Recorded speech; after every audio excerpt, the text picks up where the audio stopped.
Hello student, केम छो? मजामा? साईराम।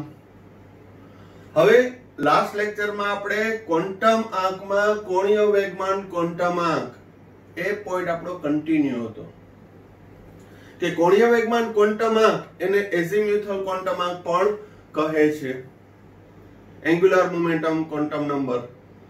તો એની અંદર ઝડપથી ફરી પાછું આપણે રિવાઇઝ કરી લઈએ કે કોણીય વેગમાન ક્વોન્ટમ આંકનું મૂલ્ય છે n ઉપર આધાર રાખે છે, જેમાં l નું મૂલ્ય 0 થી n - 1 સુધીની ધન પૂર્ણાંક સંખ્યા હતી. જેમ કે l બરાબર 0 1 2 3 આવે તો અનુક્રમે s p d અને f કક્ષક સૂચવે છે. એના આધારે ચોથી કક્ષા માટે કઈ આવે? 4s 4p 4d અને 4f.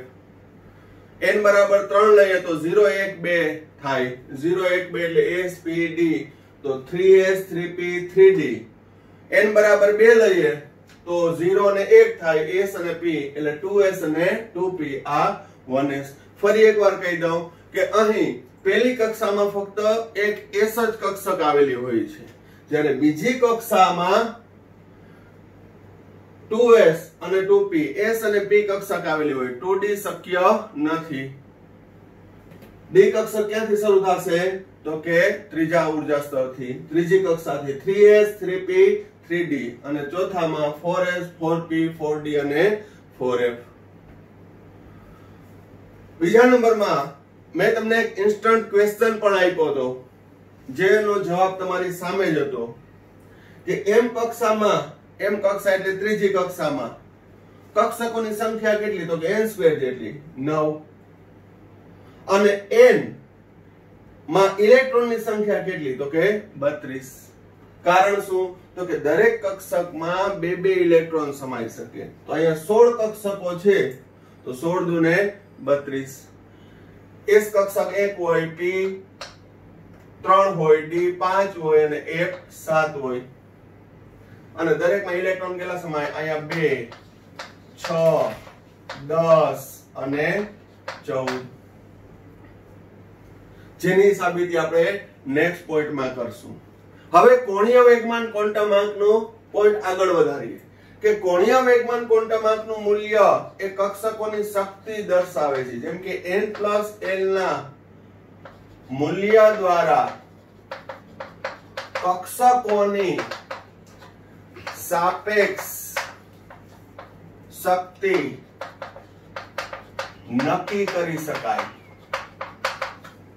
n+l ના મૂલ્ય દ્વારા છે કક્ષકોની સાપેક્ષ શક્તિ નક્કી કરી શકાય. કઈ રીતે? જેમ n+l નું મૂલ્ય વધુ તે કક્ષકની શક્તિ વધુ. n+l નું મૂલ્ય જેમ વધુ તેમ તે કક્ષકની શક્તિ વધુ. જો n+l નું મૂલ્ય સમાન હોય તો, n+l નું મૂલ્ય સમાન હોય તો n+l નું મૂલ્ય સમાન હોય તો જે કક્ષકના n નું મૂલ્ય વધુ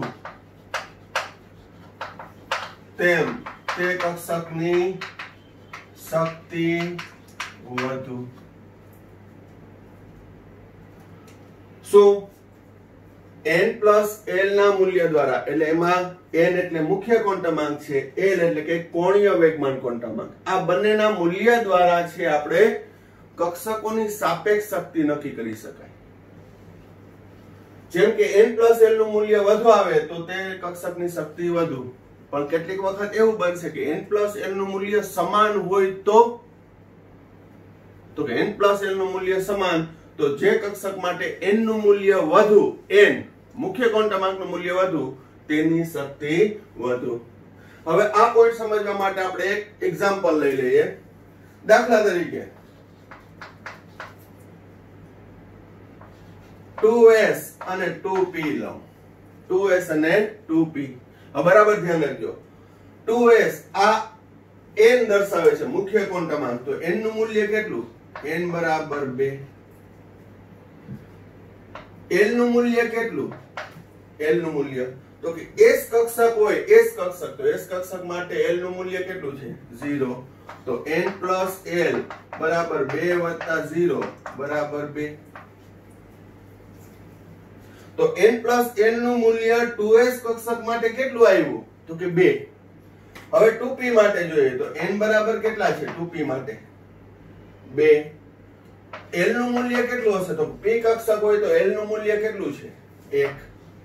તો n plus L બરાબર 2 વત્તા 1 બરાબર 3.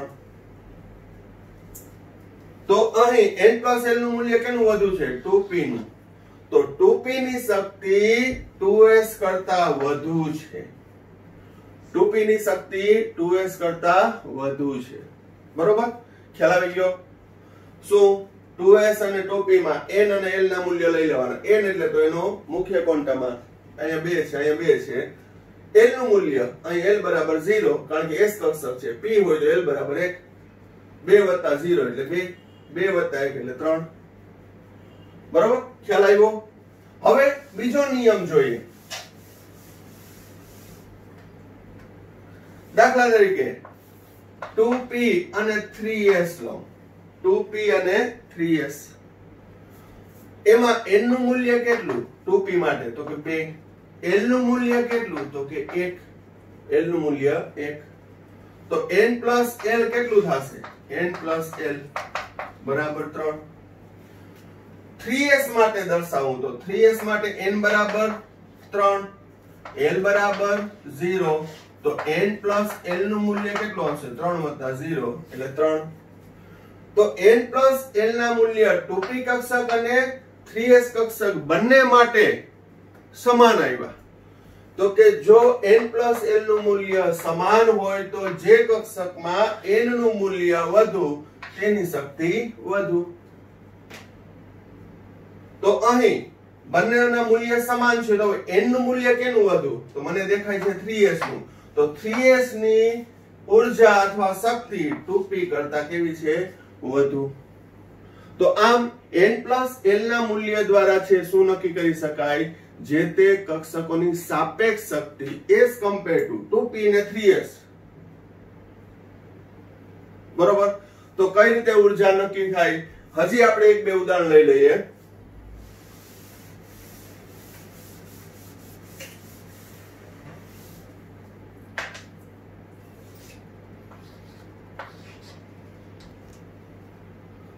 હવે 4p 3d 4s અને 4d આ ચાર કક્ષકો છે એની શક્તિનો ચડતો ક્રમ એટલે ઓછાથી વધુ.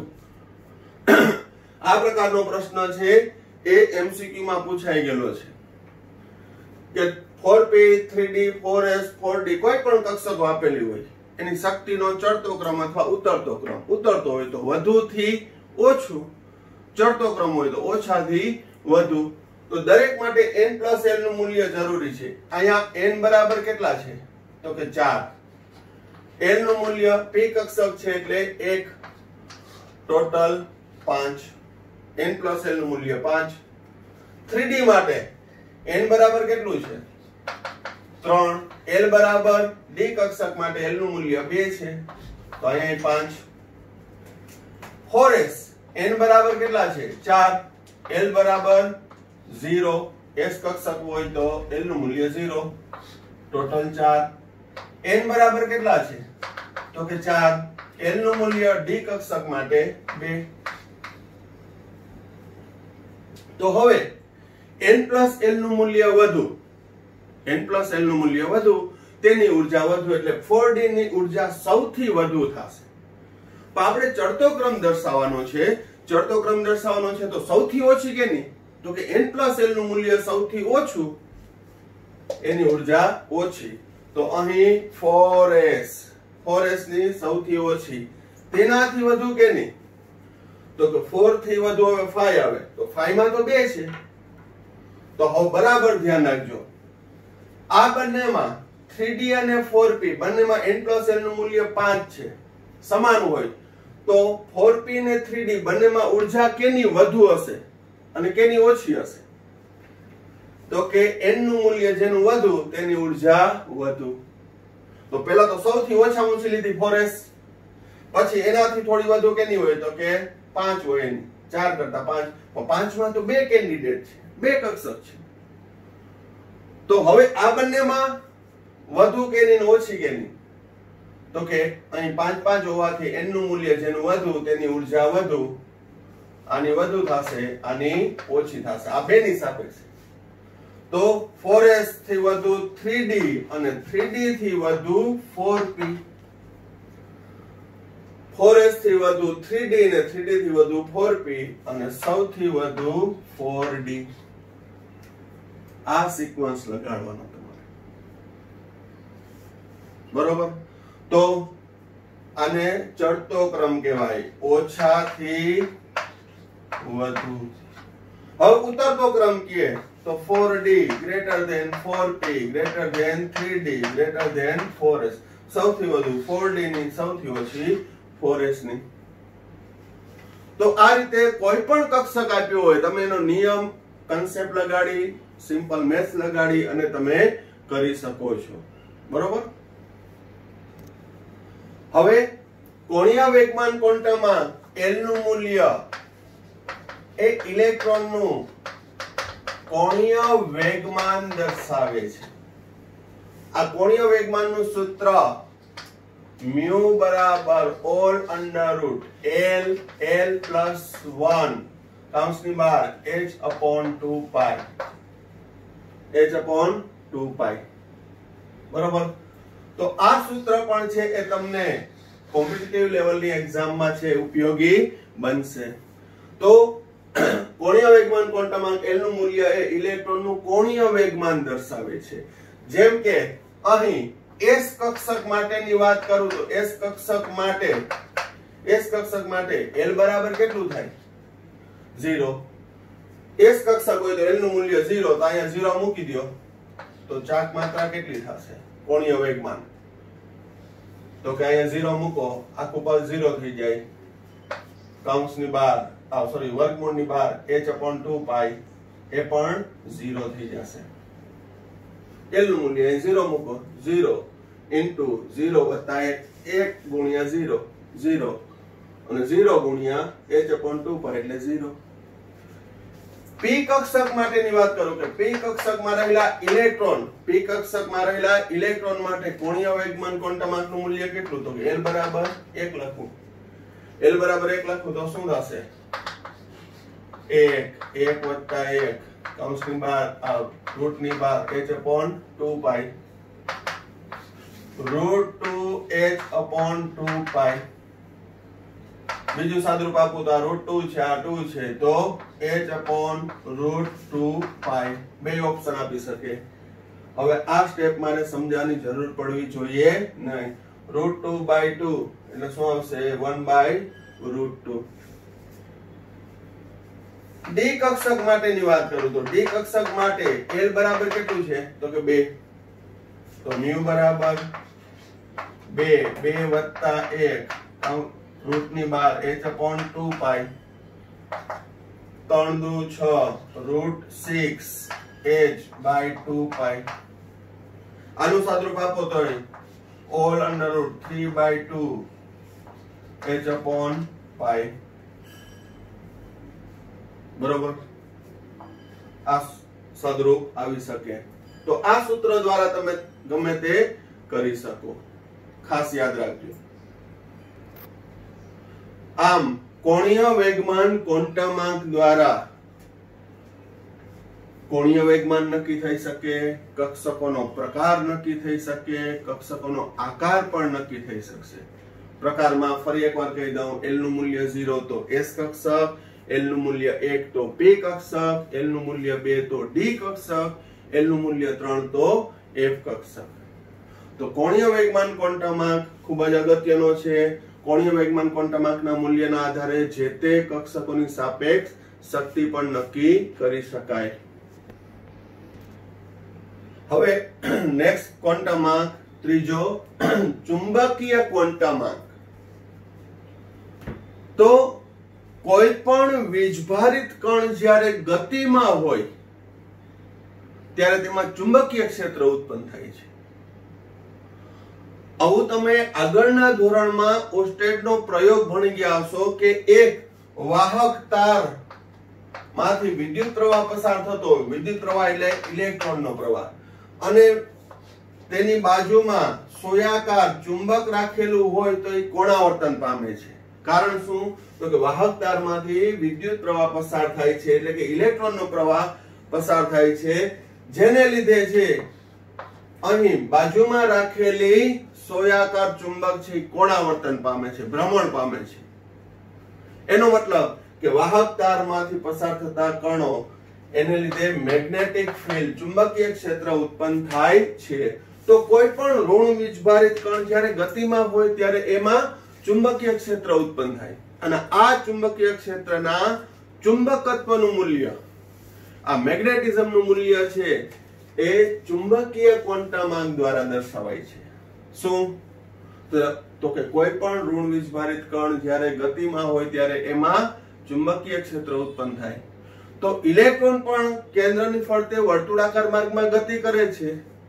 તો ઇલેક્ટ્રોન દ્વારા ઉદ્ભવતું ચુંબકીય ક્ષેત્ર અને એના ચુંબકત્વનું મૂલ્ય છે કેના દ્વારા નક્કી થશે? ચુંબકીય ક્વોન્ટમાંક દ્વારા. હવે આ ક્વોન્ટમાંક દ્વારા શું નક્કી કરી શકાય? તો કે એના ચુંબકત્વનું મૂલ્ય અને ઇલેક્ટ્રોન જે કક્ષામાં છે કક્ષકો કેટલી છે એની સંખ્યા નક્કી થાય. મેં તમને આગળના પોઈન્ટમાં કીધું કે S કક્ષક 1 હોય, P કક્ષક છે 3 હોય, D કક્ષક છે 5 હોય અને F કક્ષક છે 7 હોય. તો એ ટેમ્પરરી તમે સ્વીકારી લીધું કે S કક્ષક 1 જ છે, P કક્ષક 3 છે, D કક્ષક 5 છે અને F કક્ષક 7 છે. તો હવે ચુંબકીય ક્વોન્ટમાંક દ્વારા જે તે પેટા કક્ષકોની સંખ્યા નક્કી થશે. તો ચુંબકીય ક્વોન્ટમાંક દ્વારા શું નક્કી થાય? જે તે પેટા કક્ષકોની સંખ્યા. આપણે અહીંયા એમ લઈ લીધું S કક્ષક 1, P3, S1, P3, D5. પણ કઈ રીતે? તો જોજો, પેટા કક્ષકોની સંખ્યા બરાબર 12 પ્લસ 1. પેટા કક્ષકોની સંખ્યા કેટલી હોય? 12 પ્લસ 1. અને તેના ચુંબકીય ક્વોન્ટમ આંકનું મૂલ્ય -L શૂન્ય થી +L સુધીની ધન પૂર્ણાંક ઋણ પૂર્ણાંક સંખ્યા હોય છે. ફરીથી ચુંબકીય ક્વોન્ટમાંક છે એના દ્વારા શું નક્કી થાય? તો કે જે તે પેટા કક્ષકોની સંખ્યા એક તો નક્કી થશે. બીજું, અને તેના ચુંબકીય ક્વોન્ટમાંકનું મૂલ્ય, જેમ કે પેટા કક્ષકોની સંખ્યા કેટલી? 12 પ્લસ 1, અને તેના ચુંબકીય ક્વોન્ટમાંકનું મૂલ્ય એ જે તે પેટા કક્ષકો છે એના ચુંબકીય ક્વોન્ટમાંકનું મૂલ્ય -L 0 થી +L એટલે ધન પૂર્ણાંક અને ઋણ પૂર્ણાંક સંખ્યા હશે. હવે આ પોઈન્ટ હું 5 વાર બોલું તોય જ્યાં સુધી આપણે એક્ઝામ્પલ પ્રોપર ના જોઈએ ત્યાં સુધી ખ્યાલ આવે નહીં. બરાબર ધ્યાન રાખજો. પહેલું, L બરાબર 0 લઉં. L બરાબર કેટલું લઉં? 0. તો L બરાબર 0 લઉં તો કઈ કક્ષક દર્શાવે છે? S કક્ષક દર્શાવે છે. L બરાબર 0 મૂલ્ય તો કઈ કક્ષક દર્શાવે છે? S. હવે S કક્ષકોની સંખ્યા, તો જે તે પેટા કક્ષકોની સંખ્યાનું સૂત્ર શું છે? 2L + 1, 2 L નું મૂલ્ય 0 વત્તા 1, 0 વત્તા 1. આમ S કક્ષક એક જ છે. S કક્ષક કેટલી છે? એક જ છે. બરોબર. ફરીથી L બરાબર 0 લઉં તો S કક્ષક, તો S કક્ષકો કેટલી છે? એની પેટા કક્ષકો કેટલી? તો કે 2L + 1 જેટલી. 2L + 1 મુજબ કેટલું આવે? 1. એટલે S કક્ષક એક જ છે. S કક્ષક કેટલી છે? એક જ. તો એ 1S. ટોટલ કક્ષકોની સંખ્યા 1. હવે એસ કક્ષક માટે એલ નું ચુંબકીય ક્વોન્ટમાંક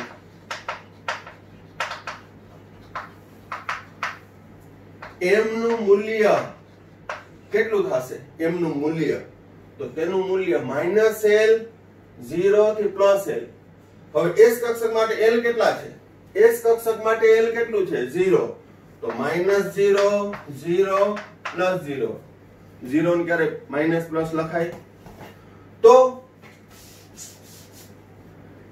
એસ કક્ષક માટે ચુંબકીય ક્વોન્ટમાંક m નું મૂલ્ય કેટલું થશે? 0. કારણ કે m બરાબર -l 0 +l. ખ્યાલ આવી ગયો? ઝડપથી આપણે જોઈ લઈએ શું એસ કક્ષક હોય l બરાબર 0 એટલે એસ કક્ષકની પેટા સંખ્યા કેટલી? તો કે 2l + 1 માં મૂકો તો કે 1 જ આવી. તો ઈ 1 છે એ ચુંબકીય ક્વોન્ટમાંકનું મૂલ્ય નથી. બરાબર ધ્યાન રાખજો, આમાં બહુ ગોટા કરો. ઈ 1 શું દર્શાવે છે? પેટા કક્ષકોની સંખ્યા. તો એસ કક્ષક માટે m નું મૂલ્ય કેટલું? m એટલે ચુંબકીય ક્વોન્ટમાંક, એનું મૂલ્ય કેટલું? તો કે 0. m નું મૂલ્ય કેટલું આવશે? 0. ખ્યાલ આવી ગયો? હવે નેક્સ્ટ એક્ઝામ્પલ લઈ લઈએ. l નું મૂલ્ય હું 1 લઉં. l બરાબર કેટલું લઉં? 1. તો l નું મૂલ્ય 1 લઉં તો p કક્ષક સૂચવે છે. પછી એવો પ્રશ્ન ના થવો જોઈએ કે l બરાબર 1 એટલે p કેમ? તો કે l નું મૂલ્ય આપણે 0 1 2 3 s p d અને f. તો હવે p કક્ષક સૂચવે છે. તો p કક્ષક 3 હતી. p કક્ષક કેટલી હતી? 3 હતી, જે આપણે સ્વીકારેલું હતું. પણ હવે જોઈએ પેટા કક્ષકો. p કક્ષક માટે 2l, l એટલે કેટલું? 1 + 1 એટલે 3. તો p કક્ષકો 3 હોય છે. p કક્ષકો કેટલી હોય? 3. s કક્ષક ટોટલ કેટલી? 4. 4 કક્ષકો થઈ ગઈ. એક s હોય ને 3 p હોય. હવે ઈ p કક્ષકો 3 કઈ છે? તો કે px py pz. જે કક્ષકોનો આકાર ભણશું, પ્રકાર ભણશું ત્યારે ઈ આવશે. પણ અત્યારે px py pz જેના માટે l નું મૂલ્ય m નું મૂલ્ય કેટલું? m એટલે ચુંબકીય ક્વોન્ટમાંકનું મૂલ્ય કેટલું? -l 0 +l. -l 0 +l. તો p કક્ષક માટે l કેટલા છે? 1. તો કે -1 0 +l. l બરાબર 1 હોય તો 3 મૂલ્ય જ મળશે. -1 0 +1 જે px py pz સૂચવે છે. શું? m નું મૂલ્ય ચુંબકીય ક્વોન્ટમાંકનું મૂલ્ય -1 0 ને +1 ટોટલ 3 મૂલ્ય મળશે. કારણ કે p કક્ષકો 3 છે. હજી એક એક્ઝામ્પલ લઈ લઈએ. l બરાબર 2 હોય તો l બરાબર 2 તો કઈ કક્ષક સૂચવે છે? d કક્ષક સૂચવે છે. d કક્ષક સૂચવે છે. હવે d કક્ષકની પેટા કક્ષકો 2l + 1 l બરાબર 2 મૂકતા કેટલો આવશે? 5. આમ d કક્ષકો 5 છે. d કક્ષકો કેટલી છે? 5. કેના ઉપરથી આવ્યું? તો કે 2l + 1. તો d કક્ષક કેટલી? 5. એક s હોય, 3 p હોય, 5 d હોય, ટોટલ 9 કક્ષકો આવી. લાસ્ટ ટોપિકમાં આપણે અહીંયા 9 n² જેટલી કક્ષકો, 9 કક્ષકો, પણ કઈ છે એનું હવે ક્લિયરિટી મળી જવી જોઈએ કે 9 કક્ષકોમાં કઈ? તો કે એક s, 3 p અને 5 d એમ કુલ મિલા કે 9 કક્ષક. અહીં d કક્ષક 5 છે તો એનું મૂલ્ય ચુંબકીય ક્વોન્ટમાંક m નું મૂલ્ય કેટલું થશે? બરોબર? તો કે l નું મૂલ્ય કેટલું છે? l નું મૂલ્ય કેટલું છે? 2. તો m ના મૂલ્ય -2 થી +2 -2 થી +2 એટલે -2 -1 0 +1 +2 કુલ 5 મૂલ્ય આવશે. ગણી લો 1 2 3 4 ને 5, કારણ કે 5 પેટા કક્ષકો છે અને એમના મૂલ્ય એટલે કે ચુંબકીય ક્વોન્ટમાંકના મૂલ્ય 5 થશે, જે dxy dyz dzx dx2 y2 અને dz2 આ કક્ષક છે. 5 ડી કક્ષકો કઈ તો કે dxy dyz dzx dx2 y2 અને dz2. હવે ફરી પાછો ક્વેશ્ચન લઈ છે કે સર આ px py pz શું છે? dxy dyz dzx dx2 y2 અને dz2 ઈ શું છે?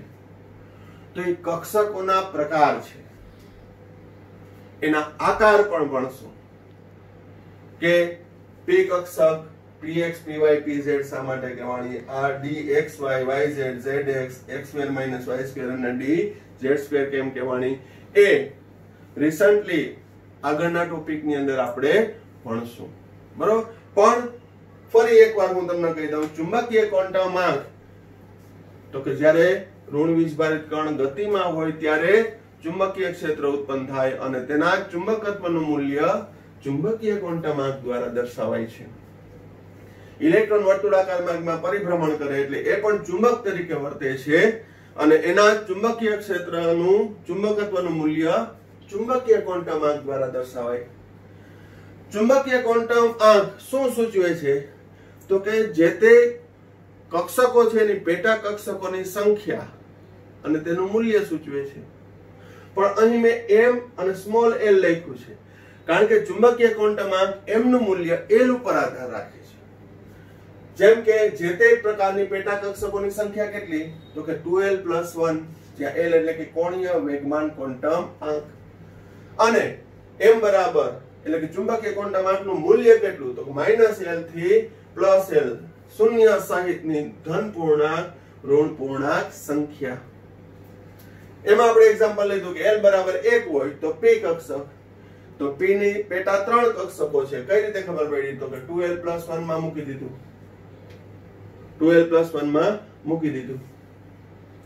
તો 3 p કક્ષકો છે કઈ px py pz. એના માટે m ના મૂલ્ય કેટલા તો કે -l થી +l. l કેટલો છે p માટે 1, -1 0 +1. એવી રીતે l બરાબર d, l બરાબર 2 તો d કક્ષક, l બરાબર 2 તો d કક્ષક, d કક્ષક હોય તો એની પેટા કક્ષકો કેટલી 2 2 4 4 ને 5. તો 5 d કક્ષકો છે એના માટે ચુંબકીય ક્વોન્ટમાંકનું મૂલ્ય કેટલું -l થી +l. l બરાબર 2 છે તો -2 થી +2, જે અનુક્રમે dxy dyz dzx dx2 y2 અને dz2 સૂચવે છે.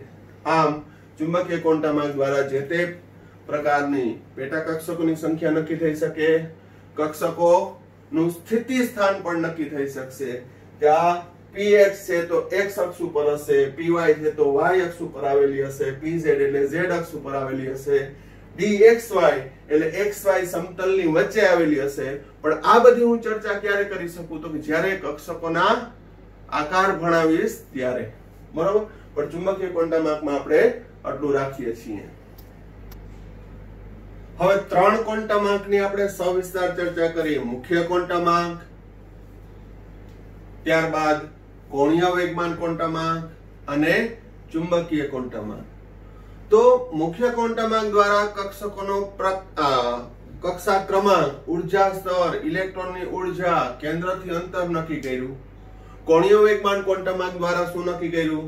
કક્ષકોનો પ્રકાર અને હજી આગળ આકાર પણ આવશે. આ ઉપરાંત ચુંબકીય ક્વોન્ટમાંક દ્વારા જે તે પેટા કક્ષકોની સંખ્યા નક્કી કરી અને ઇલેક્ટ્રોનનું સ્થિતિ સ્થાન કે ભાઈ px માં છે, py માં છે કે pz માં છે, એનું સ્થિતિ સ્થાન કહેવાય, એ નક્કી કર્યું. પણ આ 3 ક્વોન્ટમ આંક દ્વારા ઇલેક્ટ્રોનનું સંપૂર્ણ નિર્દેશન થઈ શકતું નથી. તો એના માટે ચોથો ક્વોન્ટમ આંક શોધાણો, જેને સ્પિન ક્વોન્ટમ આંક કહેવાય. જેને શું કહેવામાં આવે છે? સ્પિન ક્વોન્ટમ આંક. તો 3 ક્વોન્ટમ આંક n l m એ એક કરતા વધુ ઇલેક્ટ્રોન ધરાવતા પરમાણુ કે આયનના વર્ણ પર સમજાવવા માટે પૂરતા નથી. જેમ કે 2 ઇલેક્ટ્રોન હોય તો એના દ્વારા ડબલેટ મળે. ડબલેટ અને ટ્રિપલેટ. ડબલેટ એટલે શું? તો કે 2 રેખાઓ ભેગી હોય. તમને યાદ હોય તો 2 ઇલેક્ટ્રોનમાં હોય તો એની એક જ કક્ષામાં હોય, એક જ કક્ષકમાં હોય તો એના 2 રેખા વર્ણપટ મળતા હતા. પરંતુ એને ઝીમેન અસર દ્વારા વિભાજન કર્યું હતું, સ્ટાર્ક અસર દ્વારા વિભાજન કર્યું હતું. તો એ ડબલેટ 2 રેખાઓ ભેગી હોય એને ડબલેટ કહેવાય. 3 રેખાઓ ભેગી હોય તેને ટ્રિપલેટ કહેવાય. તો એને સમજાવવા માટે કેની જરૂર પડે છે? તો કે ચોથા ક્વોન્ટમ આંકની, જેને કહેવામાં આવે છે સ્પિન ક્વોન્ટમ આંક. જેને શું કહેવામાં આવે છે? સ્પિન ક્વોન્ટમ આંક. 1925 માં જ્યોર્જ ઉલેનબેક અને સેમ્યુઅલ ગોલ્ડસ્મિથે ચોથો ક્વોન્ટમ આંક શોધ્યો, જેને સ્પિન ક્વોન્ટમ આંક. હવે એ કઈ રીતે શોધ્યો એનું થોડુંક હું ઇન્વેન્શન આપું છું, ડિસ્કવરી આપું છું. ઇલેક્ટ્રોન છે ને 2 પ્રકારની ગતિ ધરાવે છે. કેન્દ્રની ફરતે વર્તુળાકાર માર્ગમાં ઇલેક્ટ્રોન જે પરિભ્રમણ કરતો હોય વર્તુળાકાર માર્ગમાં એને કક્ષકીય અથવા કક્ષીય ગતિ કહે છે. અને આ ઇલેક્ટ્રોન કેન્દ્રની ફરતે વર્તુળાકાર માર્ગમાં પરિભ્રમણ કરતો હોય એ કક્ષીય ગતિને લીધે ચુંબકીય ક્ષેત્ર ઉત્પન્ન થાય, જેને આપણે ચુંબકીય ક્વોન્ટમ આંક m વડે દર્શાવેલું હતું. હમણાં જ આપણે ભણ્યા. આ ઉપરાંત ઇલેક્ટ્રોન પોતાની ધરી ઉપર પણ અથવા અક્ષ ઉપર પણ પરિભ્રમણ કરે છે. ઇલેક્ટ્રોન પોતાની ધરી ઉપર પણ પરિભ્રમણ કરે છે.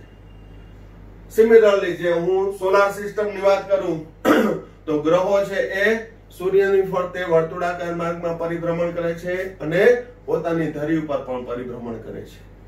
બરોબર? તો આને કહેવાય અક્ષીય ગતિ અથવા ધરાભ્રમણ. તો ઇલેક્ટ્રોન ધરાભ્રમણને લીધે પણ ચુંબકીય ક્ષેત્ર ઉત્પન્ન કરે છે અને ચુંબકીય ક્ષેત્ર ઉત્પન્ન કરે એટલે ચુંબકીય ધ્રુવો તરીકે વર્તે. આથી એને કેવો પ્રયોગ કર્યો હતો? બરાબર ધ્યાન રાખજો.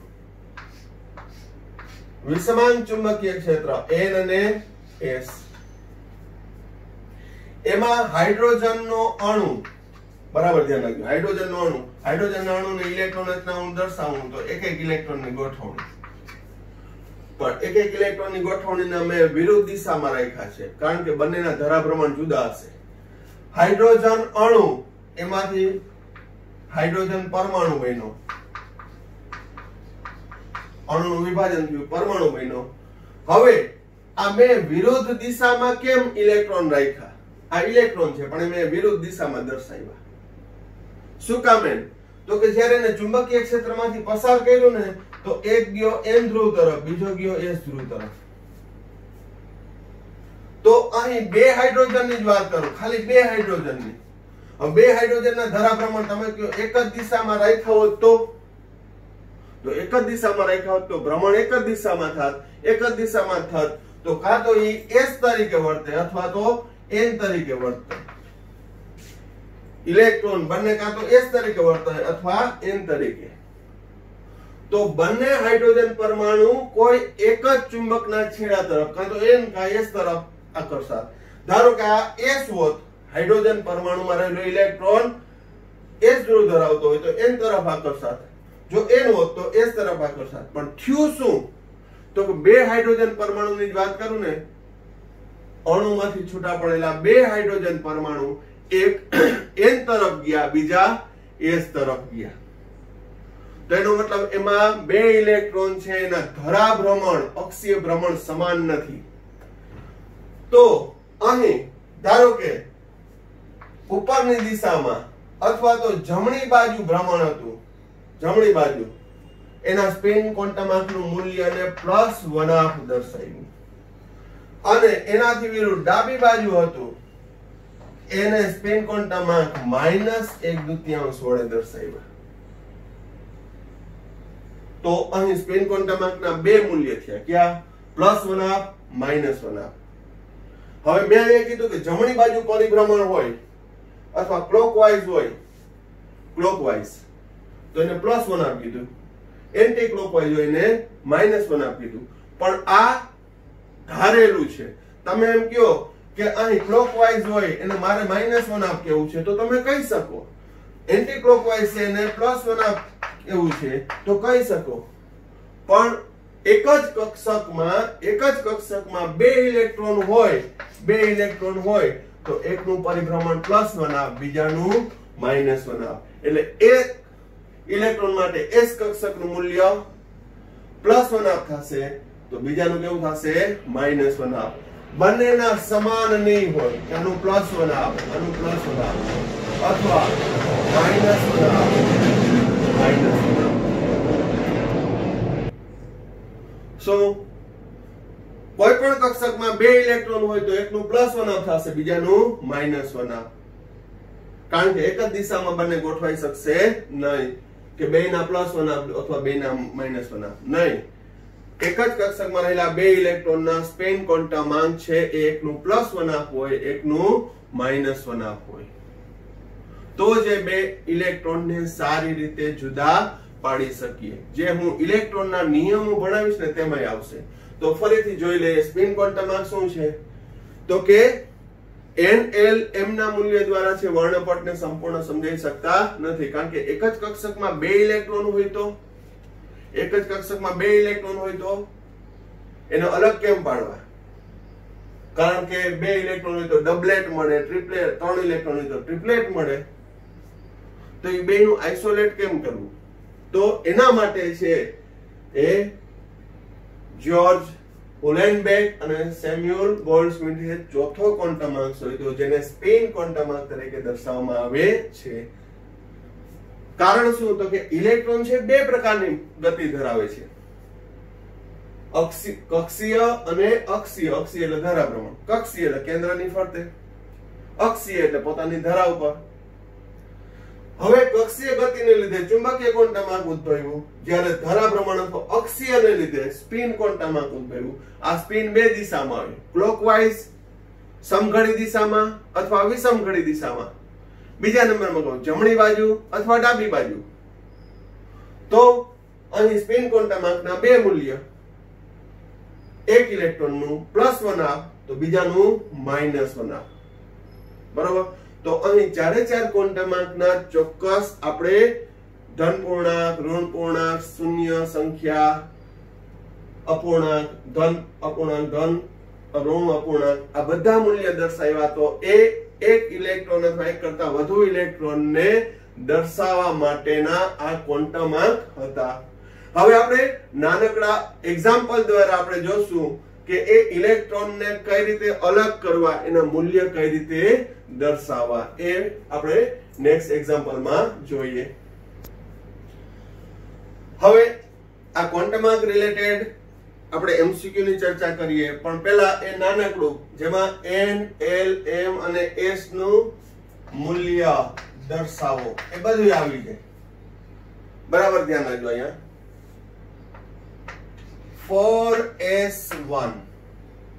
4s1 હવે ઇલેક્ટ્રોન રચના આવશે, કારણ કે આના પછીનો નેક્સ્ટ વિડિયોમાં હું SPDA પ્રમાણે ઇલેક્ટ્રોન સંરચના સમજાવીશ 1 થી 30 તત્વોની. પહેલા આપણે 1 થી 20 નું ભણશું, પછી 21 થી 30.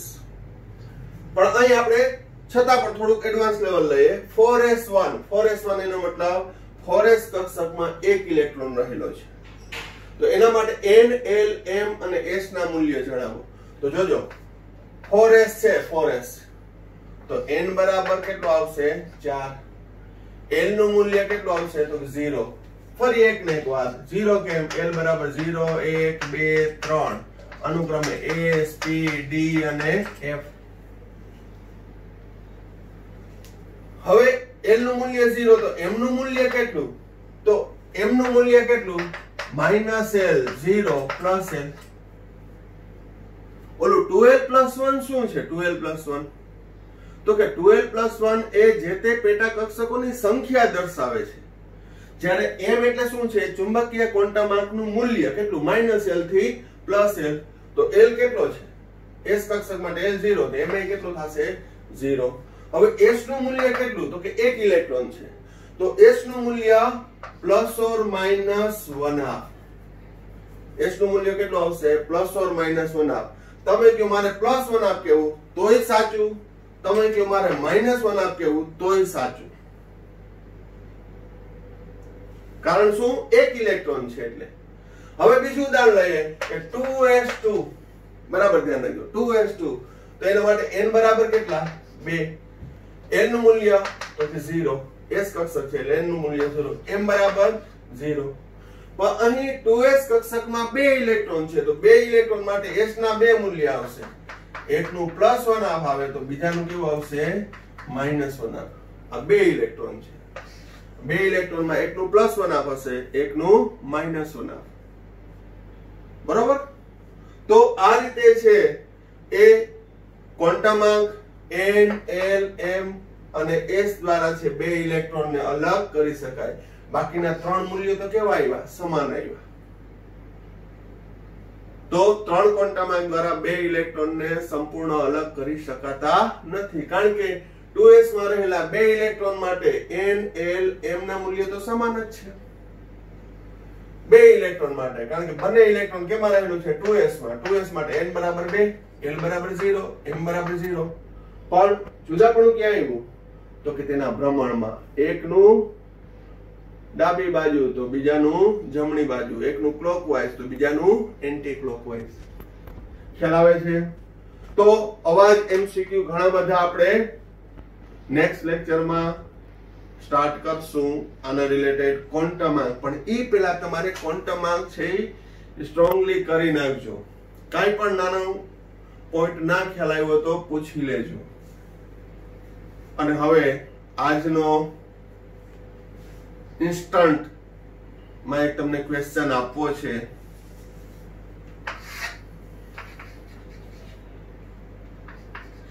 કોઈ પણ પેટા